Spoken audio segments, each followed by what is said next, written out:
Hey guys, welcome back to Pop 'em Up Chem, and today we're starting Unit 9 and 19, that's redox processes. And this lesson's going to be mainly an introduction to oxidation and reduction, hopefully going over some ideas you've been introduced to before. As always, check out our other channels. If you've got some spare time, subscribe and hit the bell icon. Let's get on with it. So today we're going to be looking at defining oxidation reduction, calculating oxidation numbers, and then evaluating the names of compounds using these numbers. Have a quick think to yourself about what you already could define oxidation and reduction as before we get started. So defining oxidation and reduction can be done in three ways. Now, the first way, probably from the name, is going to be the most obvious, which is oxidation. So that is going to be gaining of oxygen. Then we've got loss of hydrogen and also the loss of electrons. Inversely, reduction is the exact opposite. So the loss of oxygen, gain of hydrogen, or the gain of electrons. So we can summarize this with the little kind of acronym oil rig. Oxidation is loss, reduction is gain. So make sure you have the definitions in those three ways. So what is an oxidation state or an oxidation number? Basically, an oxidation state is the charge an atom would have if it was an ionic compound. Now, that's easy with something like NaCl, right? That's ionic, it's transferred the electron. Now, with something like methane, we can see the carbon has that covalent bond with the hydrogen. And so what we can do is we can then work out what we would expect the charge to be. So bear in mind, these are theoretical numbers, but they can be very useful in determining the properties of a compound. For example, transition metal compounds vary massively in their color based on the oxidation state. That's the charge of the central ion. You would have done more about the mechanism for that if you are HL and have done Unit 13, but not a matter if you haven't. The point being that the oxidation state has a big impact on the chemistry of these compounds, which is why it's important. So, how do we calculate these then? Well, there are some pretty simple rules we can follow. The first being that, by definition, an element always has an oxidation state of 0, and that the oxidation states of individual compounds sum to 0, or to the charge. And lastly, the more electronegative atom assumes negative oxidation state in the molecule. So let's have a little look at these one by one and see. So if we have the oxidation state of an element as 0, that means anything like Cl2 has an oxidation state of 0, O2, 0. Now also carbon by itself has an oxidation state of 0, and the oxidation states of a neutral compound also sum to 0. So for example, CH4 has a total of 0, but the carbonate ion, the CO3.2-, has a total of 2- oxidation state. And lastly, the more electronegative atom assumes the negative oxidation. So here we can see that in the carbonate ion, the oxygen is the more electronegative. So that is going to have the negative oxidation state, and carbon will have the positive oxidation state in this case. So what I've done here is I've kind of compiled a table of the things you need to remember. Now, a lot of these rules, as we start practicing, will become more familiar. So don't try and remember them all right now. Maybe just have this table written down alongside while you're doing questions. These are basically the things that you need to know to be able to work out the oxidation state of any other atom in any given compound. As long as you can remember those three rules on the left and these on the right, fluorine, oxygen, chlorine, group 1 and 2 should be pretty easy to remember, and also hydrogen with the little notes as well. We'll have a look at some examples. So let's have a look at CO2. So with CO2, I can find my overall is 0, and so therefore C plus 2 times oxygen equals 0. Now I can look on my right hand side and I can see oxygen is -2, so therefore I plug it in and I find that C is equal to +4 oxidation state. Something to note then, I'm always writing my oxidation states with the charge in front of the oxidation state, so it's +4, not 4+. And we can do this for any molecule as long as we know these rules on the right hand side. So let's have a look at another one. So here we have H2SO4. Again, we know that the total is 0 because there's no charge. So we've got H times 2 plus S plus O times 4 is equal to 0. I'm going to use my values on the right hand side. That's important, guys. Plus 1 multiplied by 2 plus S plus minus 2 times 4 equals 0. And I'm just going to rearrange that to give S. So S is equal to plus 6. Just to summarize then, you're going to look for any charge. If there's no charge, your overall is going to be equal to 0. You're going to use your table to get what you already know, and then you're going to rearrange to find what the question is asking for, or all of them if need be. So let's get you doing the question. Nice simple one to start then. What are the oxidation states of the elements in water? Pause the video here to give yourself some time for that. Pop them up. So as you saw, H2O is equal to 0, and you've got both of the values for hydrogen on the right hand side. Hydrogen is +1 and oxygen is -2. Next one then, what are the oxidation states of the elements in the carbonate ion? Pause the video here to give yourself a moment for that then. Pop them up! So, the carbonate had an overall charge of -2. That means that C plus O times 3 is equal to -2. And then you just plug in the value for oxygen, which is given on your table on the right hand side, to give C equals +4. Next question then, what are the oxidation states in the elements of barium peroxide? And look at your table really closely before you rush in with this one. Pause the video here to give yourself a moment for that. Pop them up! Now, hopefully you saw that barium oxide has an overall charge of 0, but the careful eye, you'll see that in peroxides, O will be -1, not -2, because group 2 metals are always +2, so barium is +2 and oxygen is -1. So really you want to be practicing a lot in this. So here's some practice questions with the help sheet that you need. Pause the video here to have a go at all of these, and I'll run through them after. Okay then, let's go through those.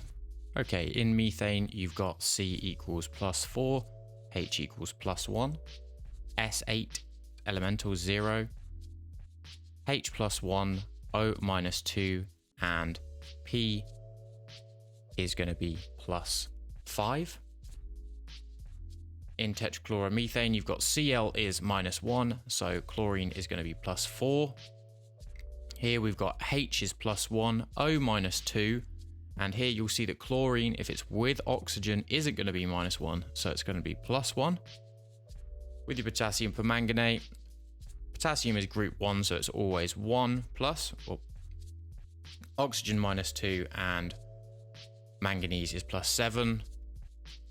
Here we have oxygen -2, iodine +5. With the chromate ion, next oxygen -2, chromium +6. Lastly, we have a complex ion. So water, we know, has an overall charge of 0. So we've got Cr +3, H +1, and O2-. Okay, so we've covered simple compounds there. We just also need to look at how carbon compounds are affected by this same process. 3 very simple rules that we'll also demonstrate in a moment. If there is a carbon-hydrogen bond, we decrease the oxidation state by 1. If there is a carbon-carbon bond, or a same atom bond, then the oxidation is unchanged by that. Lastly, if we have a bond between a more electronegative element, then this will increase the oxidation state by 1. So what does this actually look like when we're looking at a compound? So let's take a couple of examples here. Here I've got an alkene up the top. I want to look at this carbon just here. So we can see that I've got 2 CH bonds, and they decrease it by 1 each. So they give a total of -2 to the oxidation state. I have 2 carbon-carbon bonds. Now, in this, we look at each individual double bond as two separate bonds. So that keeps it the same. So we have an overall oxidation state of -2. Let's next turn our attention to this carbon in the primary alcohol. So we can see straight away that we've got two CH bonds. So we already know what they do. So that's going to be a total of -2. So here we only have one carbon-carbon bond, which is again going to contribute nothing to the overall, and one CO bond, O being more electronegative, so reducing it by 1, giving us a total of -1 for the oxidation state of that carbon. Now, if we look at this interesting, what may seem initially difficult problem of the alkyne, we actually see that we have 4 CC bonds. 4 CC bonds is 0. That's because it's bonded to its elements.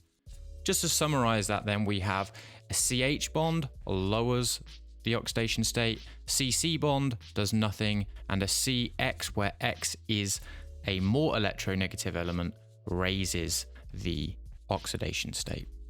Okay, let's get you doing a couple of questions on that then. First question, find the oxidation state of the labeled carbon.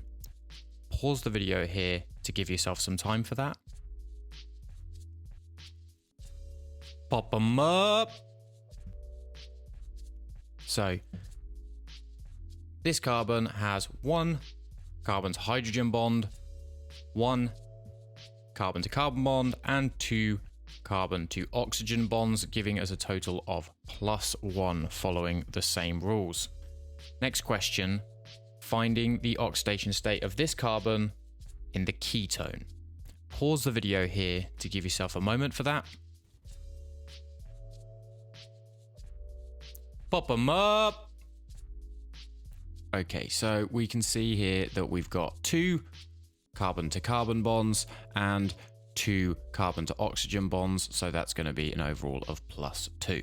Last one then, work it out for this carbon in the carboxylic acid. Pause the video to give yourself a moment for that. Pop them up. Great. So here you can see we've only got 1 carbon-carbon bond. We've got 3 total CO bonds, which is going to give us +3. Awesome stuff, guys. So that's where it gets a bit more difficult when we're using carbon. But if you remember those 3 simple rules, that's all you'll need to do.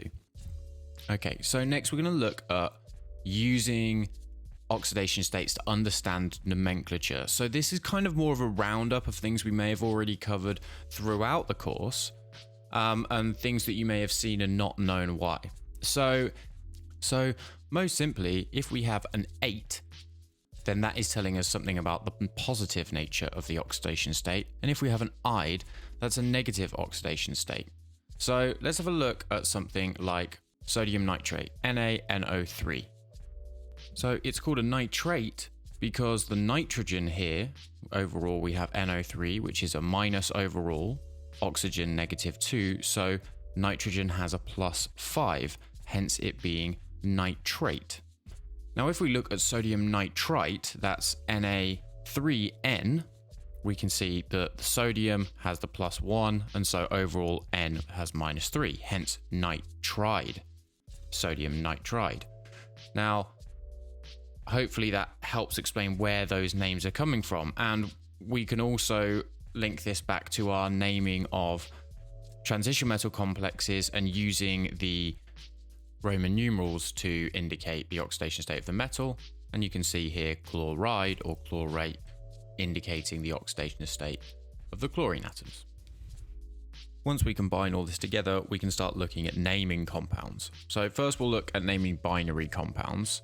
So binary compounds, basically a fancy word for anything that is just 2 elements. No polyatomic ions, just simple compounds. These really come in 2 types, one with metals and non-metals, and one with 2 non-metals together. Let's have a look at naming metals and non-metals. So these are really simple. First of all, we take the name of the metal followed by the stem name of the non-metal with an "ide" ending. So what am I talking about? Well, let's have a look at NaCl. That is sodium chloride. Sodium from the metal and chlorine and we've got the "-ide" ending. And as we said before, why is it "-ide"? Well, "-ide" means that it has a negative oxidation state. Let's have a look at another couple of examples. So we can take AgI, so that's going to be Ag is silver, and I is iodine, so we're going to have silver iodide. CaO, we've got calcium from the metal, and oxide from the oxygen. So, and it works exactly the same when we've got transition metals, but if we do have metals that exhibit more than one oxidation state, we're of course going to use our Roman numerals, and we're going to place those in some parentheses, so we can have here HDBr and HDBr2.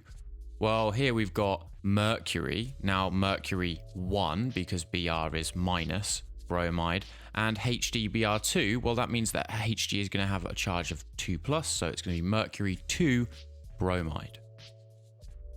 So if we turn our attention to non-metal binary compounds, we can also formulate a set of rules around this. So few more things to consider here, and multiple different ways that these may be used online or in different sources from the IB, but we're going to try and make a complete picture here. So what we want to do is we want to take each element in the order they appear in the formula, and then using the appropriate prefix, and we can use this little table that I've kind of inserted here, we can then add in the number of elements, and then we can also end the second element in "-ide" as well, because the second element is always going to be the more electronegative and going to have a negative charge, so it's going to come out as our "-ide."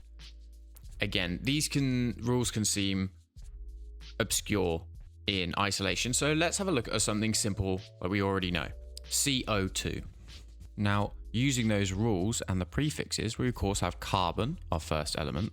Then we have 2 oxygens, so we're going to have dioxide.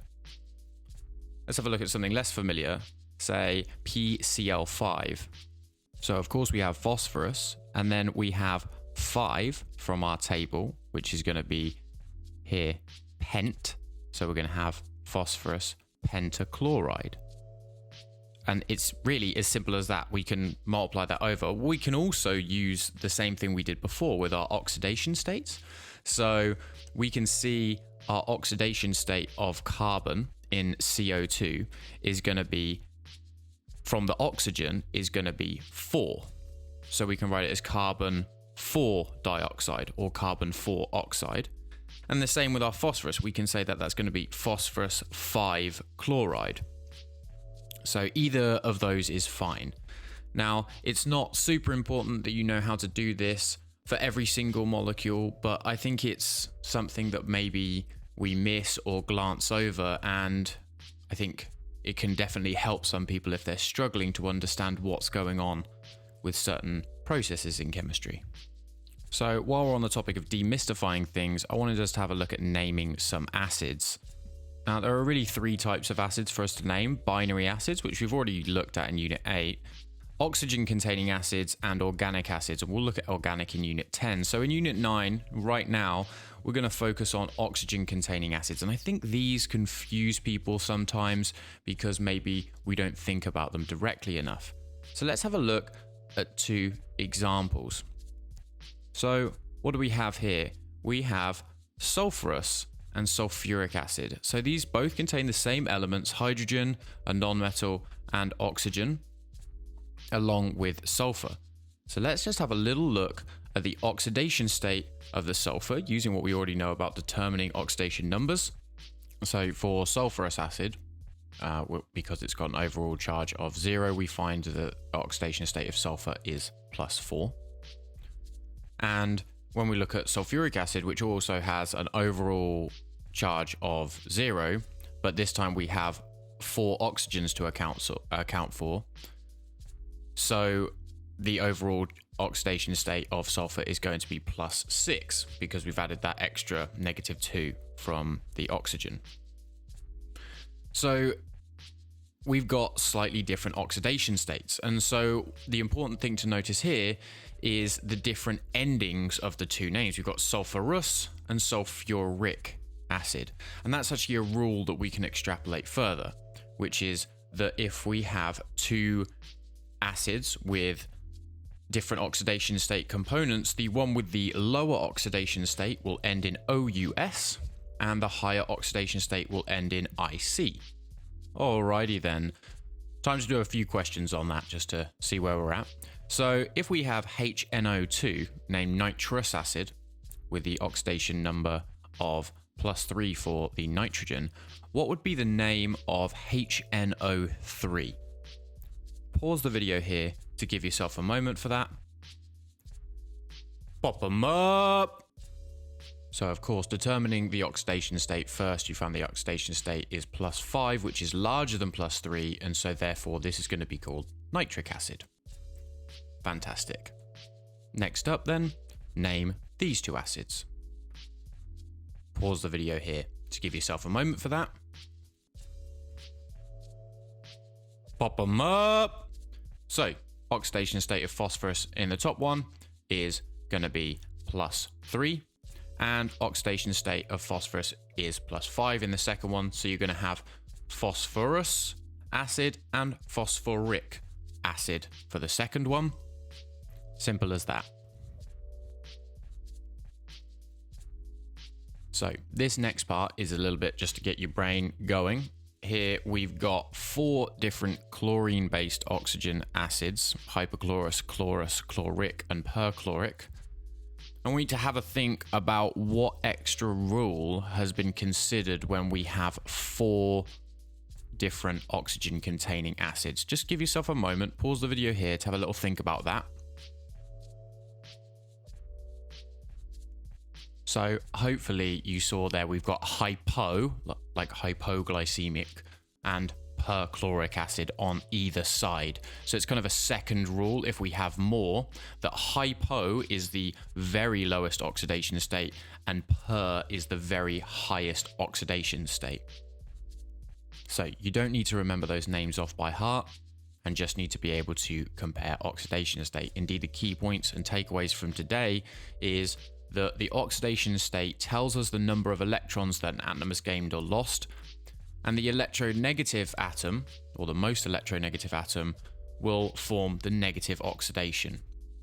And this pairing, this oxidation and reduction together, help us work out how to name and characterize compounds. As always, you're going to need to do some questions on this, guys, to make sure you know what you're doing. Thanks for joining me. Comment, suggestions below, like, subscribe, hit the bell icon, and of course check out our other channels. You know them by now: Pop 'em Up Food, Pop 'em Up Life. Links are in the description. As always, practice makes slightly better.